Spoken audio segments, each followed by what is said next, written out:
नमस्कार, आप जुड़ चुके हैं जम्मू लद्दाख विजन के साथ। जम्मू कश्मीर के साथ साथ पूरे देश में इस समय कोविड-19 की जो सेकंड वेव है, उसने जो हाहाकार मचा रखा है, वो किसी भी से छुपी हुई नहीं है।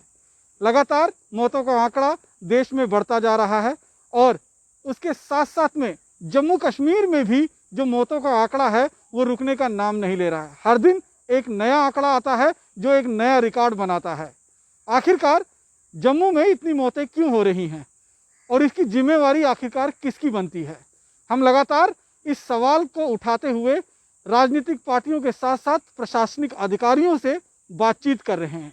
आज हमारे साथ इस मुद्दे पर बातचीत करने के लिए जम्मू कश्मीर यूनियन टेरिटरी के बीजेपी प्रेसिडेंट रविंदर रैना जी मौजूद हैं। रविंदर जी हमारे साथ मौजूद हैं।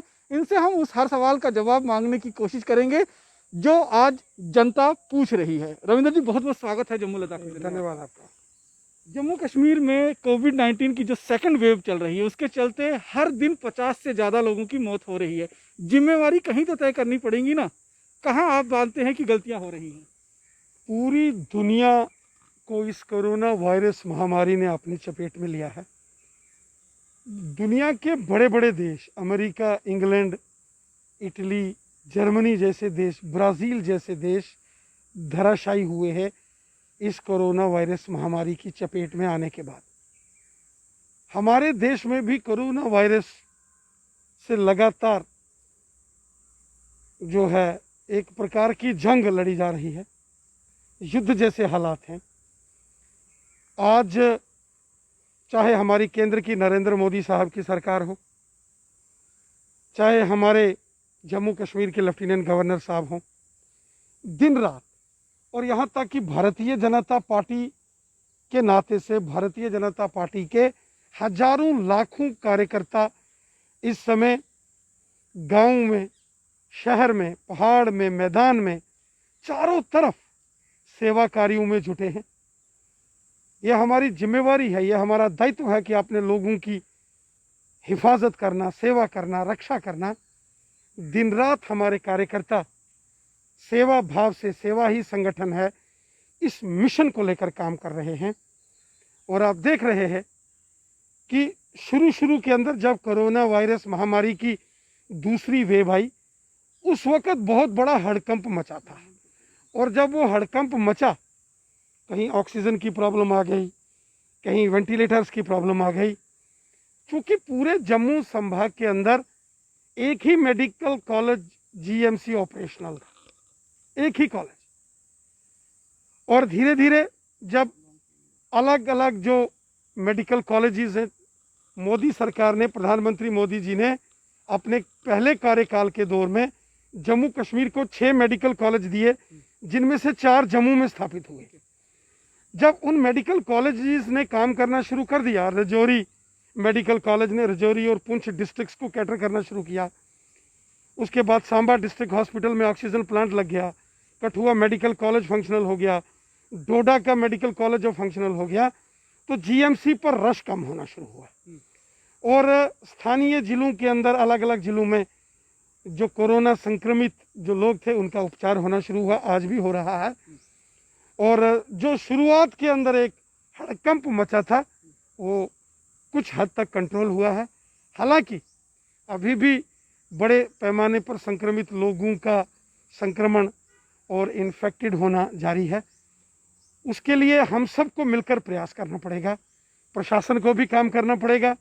डॉक्टर्स जो कोरोना फ्रंटलाइन वॉरियर्स हैं, मेडिकल जो डिपार्टमेंट के अंदर काम करने वाली हमारी बहनें हैं, नर्सिस, या जो पैरामेडिकल स्टाफ है, सफाई कर्मचारी, पुलिस के जवान, सिविल एडमिनिस्ट्रेशन के लोग, जो दिन रात कई रात सोए भी नहीं होंगे और इस समय इस मुश्किल हालात से लड़ रहे हैं, उन सब के साथ साथ हम सबको भी अपना योगदान देना है और इस कोरोना वायरस के चेन को तोड़ना है।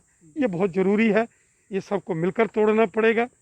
एक तरफ यहाँ वैक्सीनेशन हो रही है, दूसरी तरफ कॉन्टैक्ट जिससे ये स्प्रेड होता है, उसको तोड़ना बहुत ज़रूरी है। मेरे सवाल का जवाब अभी भी नहीं आया। जिम्मेवारी केंद्र सरकार लेगी, राज्य सरकार लेगी, एलजी साहब लेंगे, अटल डुल्लू साहब लेंगे, आप लेंगे, जिला प्रशासन लेगा, अस्पताल लेगा, किसकी जिम्मेवारी बनती है? देखिए, इस वक्त हम सबकी जिम्मेवारी है प्रत्येक व्यक्ति की जिम्मेवारी है, क्योंकि ये आपदा का समय है, पेंडेमिक है, इसको पेंडेमिक डिजास्टर घोषित किया गया है और हर व्यक्ति के जीवन पर इससे खतरा मंडराता है। और जब इस प्रकार की परिस्थितियां बनती हैं, ऐसे हालात में, युद्ध जैसे हालात जब होते हैं, तो सबको मिलकर काम करना है। इसलिए केंद्र की नरेंद्र मोदी साहब की सरकार दिन रात, हमारे प्रधानमंत्री जी देश के जनमानस की चिंता कर रहे हैं। किसानों के खाते में पैसे, गरीबों के खाते में पैसे, 80 करोड़ लोगों तक मुफ्त राशन, वैक्सीनेशन, ये सारा कार्य प्रधानमंत्री मोदी जी तो कर रहे हैं। और जम्मू कश्मीर के लेफ्टिनेंट गवर्नर साहब, आप देख रहे हैं, 4 बार तो वो खुद मेडिकल कॉलेज के अंदर होके आए हैं, सीडी हॉस्पिटल गए, सुपर स्पेशलिटी हॉस्पिटल में एलजी साहब गए, गांधीनगर हॉस्पिटल के अंदर आए, लगातार मीटिंगें कर रहे हैं, एक्सपर्ट्स की टीम्स आ रही हैं।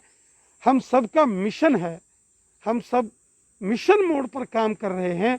कोरोना को हराना है और इंसान की ज़िंदगी को बचाना है, इस मिशन के साथ काम कर रहे हैं। हाँ, जहाँ कहीं अगर कोई लापरवाही हुई होगी, जिसके चलते अगर इतना बड़ा ये समस्या बनी है, तो वो जो लोग, उनको भी अकाउंटेबल ठहराया जाएगा, वो भी नहीं बचेंगे जो लापरवाही करते हैं, क्योंकि इस समय जंग इंसान की ज़िंदगी और मौत के बीच की है। आपने कहा कि पेंडेमिक है, मान सकते हैं कि ये पेंडेमिक है, लेकिन ये पेंडेमिक अगर बना है तो इसे आप नेचुरल पेंडेमिक मानते हैं, मैन मेड पेंडेमिक मानते हैं, या फिर चाइना की तरफ से शुरू की एक बायोलॉजिकल वार इसे मानते हैं?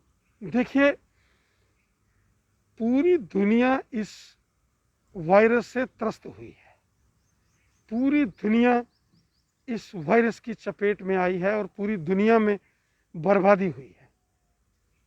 इस वक्त हमारा एक ही फोकस है, इस कोरोना वायरस को समाप्त करना, ख़त्म करना। इस समय आरोप प्रत्यारोप लगाने से क्या होगा, क्योंकि वायरस तो फैल चुका है। लेकिन वैज्ञानिकों का ये मानना है कि ये घातक बीमारी जो आई है, ये कहीं ना कहीं चाइना जैसे देश की कोई साजिश है।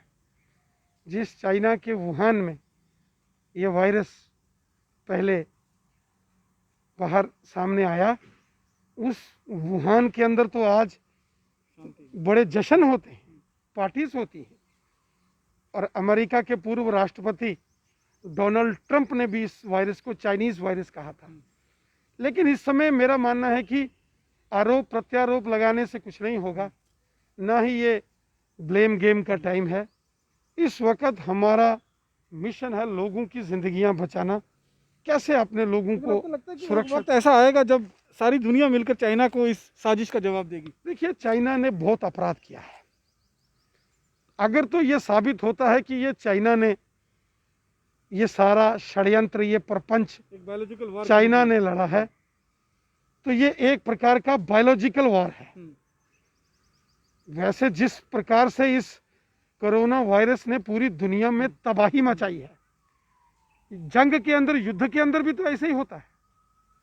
बम गिरते हैं, डेवस्टेशन होती है, खून निकलता है, लोगों की जानें जाती हैं, फाइनेंशियली, आर्थिक दृष्टि से वो देश कमजोर होते हैं। और आज लगभग वैसा ही कुछ पूरी दुनिया में हुआ है। और China mask, sanitizers, PP kits, दवाइयाँ बेचकर अपनी इकोनॉमी को स्ट्रेंथन कर रहा है। कहीं ना कहीं शक की सुई चाइना की ओर जरूर घूमती है। और मुझे लगता है कि वो दिन आएगा जब दुनिया के सारे देश इकट्ठे होकर चाइना जैसे खुरापाती देश के खिलाफ कड़े निर्णय लेंगे और चाइना को इसकी सजा भुगतनी पड़ेगी, अगर यह साबित होता है। आप पिछले कुछ दिनों से लगातार अस्पतालों का दौरा कर रहे हैं, वैक्सीनेशन सेंटर्स का दौरा कर रहे हैं, वहाँ पर हालात का जायज़ा ले रहे हैं, किन वजहों से मौत हो रहा है इसका पता लगाने की कोशिश हो रही है। आप पिछले 2-3 हफ्तों से जो आपके दौरे चल रहे हैं, कहाँ कमी कुछ नज़र आ रही है, कहाँ कुछ आपको लग रहा है कि यहाँ इस समय स्ट्रेंथ करने की ज़रूरत है? शुरू के अंदर जब मैं government medical college hospital Jammu chest and disease hospital, CD hospital, super speciality और गांधीनगर हॉस्पिटल्स का जब मैंने टूर किया तो मैंने देखा कि सीनियर डॉक्टर्स और जूनियर डॉक्टर्स के बीच में कम्युनिकेशन गैप है। मैंने देखा कि कोई पेशेंट जब आता है हॉस्पिटल में तो शाम को बैठकर उसकी पूरी जो डिजीज हिस्ट्री आप डॉक्टर्स को डिस्कस करनी होती है। सीनियर डॉक्टर्स को बैठना होता है जूनियर्स के साथ और पूरे फुल डे इनपुट हर एक पेशेंट की लेनी होती है। उसकी ब्रीदिंग कितनी रही, उसका ब्लड प्रेशर कितना था, उसके बाकी टेस्ट की क्या रिपोर्ट है। मैंने देखा कि अलग अलग हॉस्पिटल में ये कमी थी, सीनियर डॉक्टर्स और जूनियर डॉक्टर्स का आपस में कोऑर्डिनेशन नहीं था। वो बात मैंने तुरंत माननीय गवर्नर साहब के नोटिस में लाई और एलजी साहब खुद 2 दिन बाद मेडिकल कॉलेज हॉस्पिटल में आए और वो ऑर्डर निकला कि जूनियर डॉक्टर्स के साथ साथ सीनियर डॉक्टर्स भी वार्ड का दौरा करेंगे। उसके साथ ऑक्सीजन सप्लाई को लेकर दिक्कत हुई, रेमडेसिविर जो इंजेक्शन था उसको लेकर बहुत सारी दिक्कत थी, वो दूर की गई। और साथ ही साथ जो अलग अलग हॉस्पिटल्स में बेड्स बढ़ाने की बात थी उसको हमने टेकअप किया, ऑक्सीजन प्लांट शुरू किया गया। अब रजौरी पुंछ का शायद ही कोई मरीज जम्मू आता होगा। सांबा के अंदर हाई फ्लो ऑक्सीजन प्लांट्स उसको शुरू किया गया। कठुआ में अल्टरनेटिव अरेंजमेंट्स ऑक्सीजन के किए गए, ऑक्सीजन के सिलेंडर्स और टैंकर्स की व्यवस्था की गई, ऑक्सीजन की सप्लाई डबल की गई। ये सारे विषय हमने यहाँ के अंदर जब देखे कि कमी पेशी थी, उनको हमने गवर्नर साहब के नोटिस में, एलजी साहब के नोटिस में लाया और उन्होंने उस पर तुरंत एक्शन किया। इस समय अगर हम देखें प्रशासन की, अस्पताल प्रशासन की, सिविल एडमिनिस्ट्रेशन की सबसे बड़ी प्राथमिकता जो है कोविड-19 से लड़ने की, वो इस समय क्या दिखाई दे रही है आपको? इस समय हमारी प्राथमिकता ये है, एक तो ये कोरोना वायरस का चेन टूटना बहुत जरूरी है। ये जो संक्रमण बढ़ रहा है और खासकर गांव-गांव के अंदर ये संक्रमण चला गया है, ये हमारे लिए चिंताजनक बात है। इसलिए हमने गांव के अंदर, पेरिफेरी के अंदर जितने भी डिस्ट्रिक्ट और सब डिस्ट्रिक्ट हॉस्पिटल्स है उनको हमने स्ट्रेंथन किया है। वहाँ बेसिक फैसिलिटीज़ को हमने और मजबूत किया है। और इसी प्रकार हमने गवर्नर साहब के नोटिस में जब मैंने ये विषय लाया कि हमको अलग अलग ब्लॉक्स, रूरल डेवलपमेंट के जो ब्लॉक्स हैं अलग अलग गांव में, उन ब्लॉक्स में भी क्वारंटाइन सेंटर या कोविड केयर वेलनेस सेंटर खोलने चाहिए। हमने ब्लॉक लेवल पर बात की, लेकिन माननीय जो गवर्नर साहब हैं उन्होंने पंचायत स्तर पर ये कोविड केयर वेलनेस सेंटर खोल दिए और हर पंचायत में 5 बेडेड ये वेलनेस सेंटर होंगे जिसमें ऑक्सीजन की भी अवेलेबिलिटी होगी। और मेरे को आपको बताते हुए ये बेहद खुशी हो रही है कि 3 दिन पहले शाम को गवर्नर एलजी साहब ने ट्वीट किया कि जम्मू कश्मीर के तमाम पंचायतों में कोविड केयर जो है वेलनेस सेंटर खोले जाएंगे। और आज बहुत सारे ऐसे डिस्ट्रिक्ट्स हैं जिन्होंने बड़ी तेजी के साथ पंचायतों में ये वेलनेस सेंटर खोलने का काम किया है। यहाँ तक कि मेरे को अभी जानकारी प्राप्त हुई है कि डीसी रजौरी राजेश श्रवण जी ने पूरे डिस्ट्रिक्ट रजौरी की 312 पंचायतों में 48 घंटे के अंदर अंदर हर पंचायत में ये कोविड केयर वेलनेस सेंटर खोल दिए। इसी प्रकार बाकी जिलों में भी जितने भी जम्मू और कश्मीर के अंदर जो प्रशासनिक अधिकारी हैं, डीसीज हैं, वो लगातार युद्ध स्तर पर काम कर रहे हैं। इस समय प्रायोरिटी तो होनी चाहिए कि चेन तोड़ने के साथ साथ जो मौत का आंकड़ा बढ़ रहा है उसको रोकना है, वो भी बहुत जरूरी है। इसलिए बार बार ये कहा जा रहा है सीनियर डॉक्टर्स और जूनियर डॉक्टर्स में लगातार संवाद होना चाहिए, इंटरेक्शन होना चाहिए। हर पेशेंट की ऊपर डिटेल मॉनिटरिंग, प्रॉपर मॉनिटरिंग होना चाहिए। उसका जो पुराना जो उसका बीमारी का रिकॉर्ड है उसको देखते हुए उसको प्रायोरिटाइज करके उसको ट्रीटमेंट देना चाहिए। वहीं लोगों की भी जिम्मेवारी है, हम सबको बहुत मजबूरी में किसी को घर से बाहर जाना हो, वरना सबको घर में रहना, नियमों का पालन करना, 2 गज की दूरी, मास्क है जरूरी, इसको अमल में लाना, और सैनिटाइजर साबुन का इस्तेमाल करना। शादी ब्याह जहाँ गैदरिंग्स हो उसको अवॉइड करना, वहाँ नहीं जाना, ताकि इस कोरोना वायरस के चेन को तोड़ा जा सके। और साथ ही साथ एक और महत्वपूर्ण विषय है, वो ये है कि अगर किसी को भी कहीं भी खांसी, जुकाम, सर दर्द, गले में दर्द, चेस्ट में दर्द, हल्का सा भी बुखार, हल्के से भी सिम्टम्स अगर किसी को नजर आए, उसको घर में बैठ के घबराना नहीं है कि मैं घर में ही टेबलेट्स खा के या गर्म पानी का स्टीम लेके ठीक हो जाऊंगा। उसको कोविड का टेस्ट कराना है। लोग गांव गांव के अंदर कोविड का टेस्ट नहीं करा रहे हैं। उसी हालात में निकलते हैं जब चेस्ट इन्फेक्शन बहुत ज़्यादा बढ़ जाती है और ऑक्सीजन लेवल सैचुरेशन 70 और 60 के बीच में पहुंचता है। ये भी देखी ये गई है, घातक है। एक चीज़ ये भी देखी गई है कि जो फाइनेंशियल कमिश्नर टू हेल्थ अटल डुल्लू साहब हैं, उनके बीच में और अस्पताल प्रशासन के बीच में एक रार सी बनी हुई है, एक खींचतान सी लगी हुई है। इसीलिए देखा हमने, अटल डुल्लू साहब ने भी एक आर्डर निकाला कि सभी सीनियर डॉक्टर्स को वहां जाकर विजिट करना चाहिए, जबकि अस्पताल प्रशासन कह रहा है कि हमारे सारे डॉक्टर जाकर विजिट करते हैं। तो ये कहीं ना चलिए, फाइनेंशियल हेल्थ सेक्रेटरी हैं, उनकी भी जिम्मेवारी है। अगर जहाँ कहीं कोई कमी पेशी होगी उसको भी दूर किया जाएगा।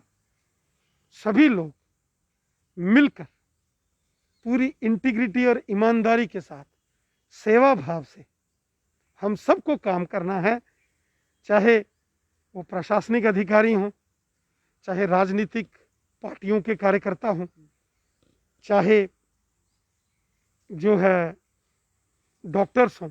हर व्यक्ति को भारतीय जनता पार्टी के कार्यकर्ताओं ने दिन रात सेवा के कार्यों में बढ़ चढ़ कर कार्य किया है।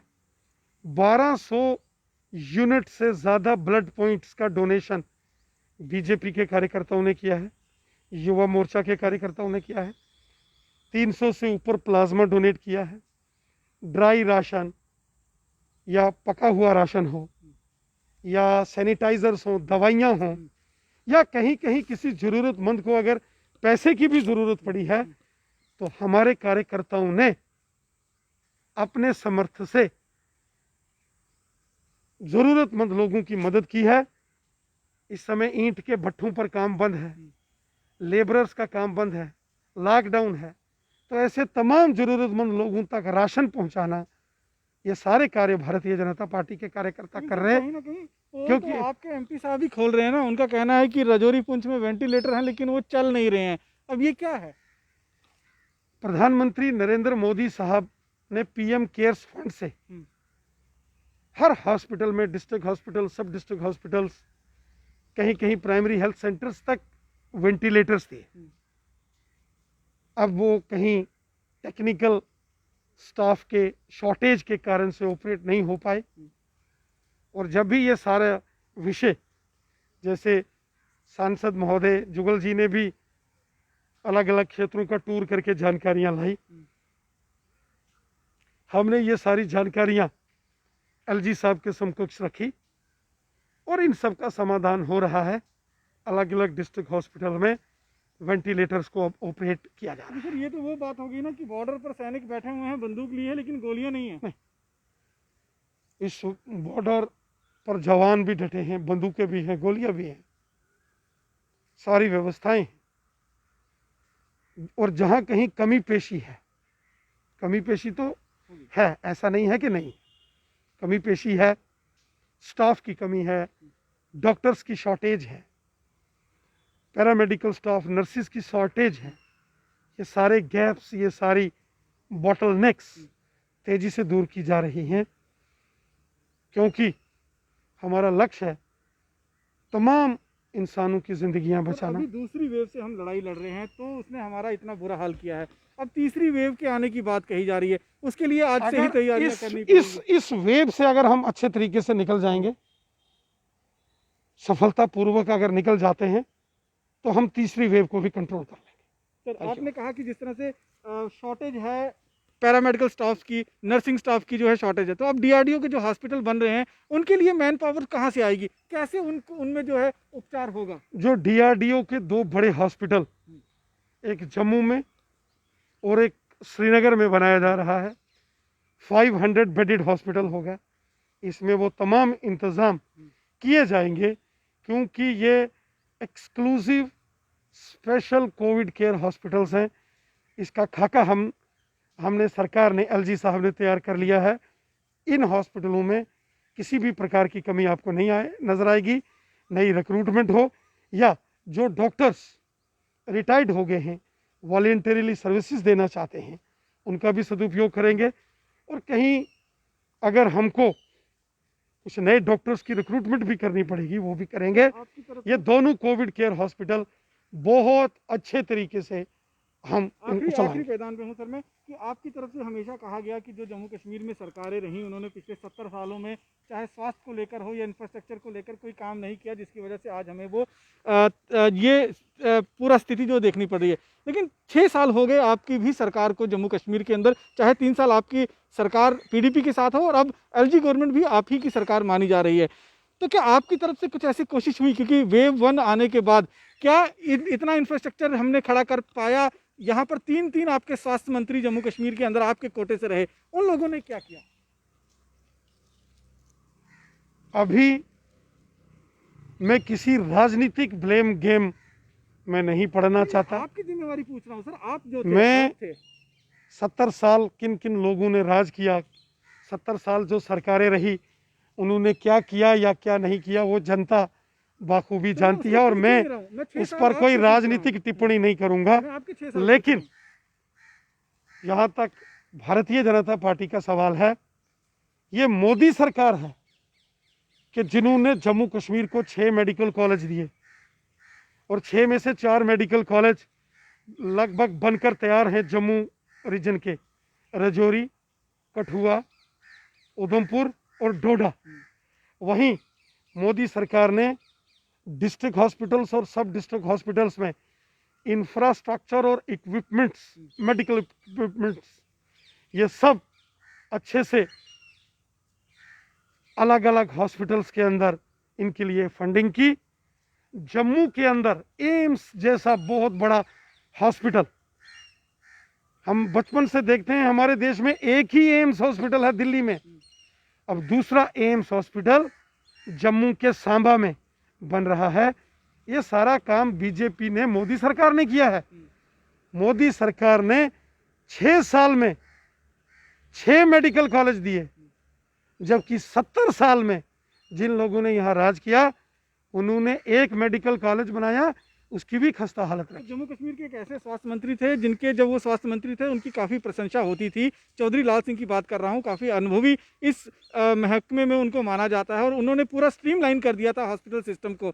आज भी उनकी प्रशंसा की जाती है और लोग मांग कर रहे हैं कि उनको वापस जिम्मेवारी दी जाए। तो अगर आपकी सरकार है या एलजी की सरकार है, वो लाल सिंह जी से सलाह मशवरा क्यों नहीं करती कि अगर स्थिति को सुधारना है तो कैसे सुधारा जाए? देखिए, हर व्यक्ति इस समय अपना कंट्रीब्यूशन कर रहा है, हर व्यक्ति लगा है, सभी, वो चाहे लाल सिंह जी हों, वो चाहे डॉक्टर देवेंद्र कुमार मन्याल जी हों, श्यामलाल शर्मा जी हों, बाली भगत जी हों, सभी लोग मिलकर अपना अपना जो सुझाव, अपनी अपनी बातचीत, अपने अपने विषय प्रशासनिक अधिकारियों के सामने डायरेक्ट भी कर रहे हैं, मीडिया के माध्यम से भी कर रहे हैं। और मुझे लगता है हम सबको मिलकर एक होकर अगर जरूरत पड़ेगी इस समय काम करना, इसमें क्या दिक्कत है? लाल सिंह जी भी कोई अमेरिका से थोड़ी ना आए हैं, वो भी हमारे देश के, हमारे हैं, कोई बाहर से नहीं है, हमारे में से हैं, मेरे अच्छे दोस्त हैं। और इस समय हर प्रकार के व्यक्ति से का सहयोग हमको चाहिए, सरकार को चाहिए, और हर व्यक्ति को अपना कंट्रीब्यूशन करना है, क्योंकि ये हम सब की जिम्मेवारी है और हमारा दायित्व है। हम पॉलिटिकल लोग हैं और हमारे कंधों पर ये जिम्मेवारी है। अपनी जनता की हिफाजत करना, रक्षा करना, सेवा करना। सर, लाल सिंह जी का आज एक इंटरव्यू सुन रहा था, उन्होंने कहा कि रविंद्र रैना एक ऐसे शख्स हैं जो पार्टी में कोई भी गलती होती है उसके लिए वो खुद गाली खाते हैं लेकिन पार्टी को झुकने नहीं देते हैं। ये जो अब लाल सिंह आपकी तारीफ कर रहे हैं, आप लाल सिंह जी की तारीफ कर रहे हैं, एक जस्ट मोटे नजरे से जानना चाहता हूं कि क्या उनको वापस बीजेपी में लाने की कुछ तैयारी चल रही है क्या? देखिए, आपने एक चीज देखी होगी, politics is a battle of ideas. आपने पिछले 8-10 साल से आप मेरे से रूबरू लगातार होते रहे हैं। हमने कभी किसी व्यक्ति को व्यक्तिगत उस पर कोई आरोप नहीं लगाया है। किसी भी पॉलिटिकल पार्टी का कोई व्यक्ति हो, ए का हो, बी का हो, सी का हो, हमारी लड़ाई किसी व्यक्ति विशेष से कभी नहीं रही है। हमारी लड़ाई तो विचारधारा से होती है। हमारी राष्ट्रवाद की विचारधारा है। देश के लिए, भारत माता के लिए, भारत को विश्व गुरु बनाने का संकल्प और विचार लेके करोड़ों भारतीय जनता पार्टी के कार्यकर्ता, स्वयंसेवक काम करते हैं। और जो राष्ट्र के विरुद्ध षड्यंत्र करते हैं, हम उनके खिलाफ होते हैं। हमारी किसी व्यक्ति से लड़ाई नहीं होती है। रही बात लाल सिंह जी की, वो भारतीय जनता पार्टी में हेल्थ मिनिस्टर भी रहे, फॉरेस्ट मिनिस्टर भी रहे। हमारे पार्टी के मैंडेट से वो एमएलए चुन के आए। एक अच्छे इंसान है, मेहनतकश इंसान है, प्रैक्टिकल आदमी है। कुछ भटक गए थे। देखिए, यश और अपयश ये भाग्य की बात होती है, लेकिन मेहनत तो अपने हाथों की कमाई होती है। इसलिए लाल सिंह जी मेरे एक अच्छे दोस्त हैं, बहुत अच्छे दोस्त हैं मेरे, और अच्छे सामाजिक कार्यकर्ता हैं, अच्छे नेता हैं। मैं उनकी बहुत रिस्पेक्ट करता हूँ। ब्लैक फंगस आज पहला केस जो है, 2 केस जो है सामने आ गए हैं। अभी हम दूसरे वेव की लड़ाई जो है कोविड-19 से लड़ रहे हैं और इसी बीच ब्लैक फंगस अगर एंटर करता है तो ये कितना घातक होगा? ब्लैक फंगस को भी कंट्रोल करेंगे, रोकेंगे, और ये बहुत घातक है।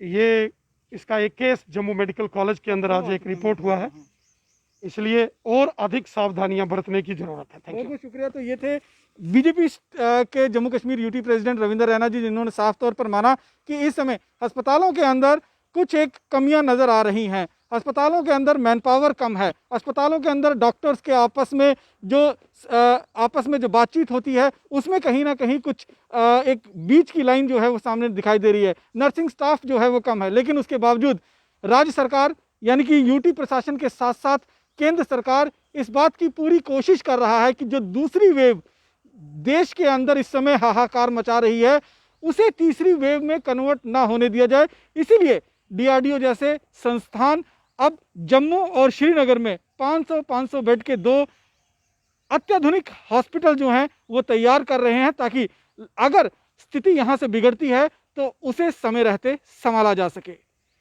बाकी की अन्य खबरों के लिए आप जुड़े रहें जम्मू लद्दाख विजन के साथ। नमस्कार।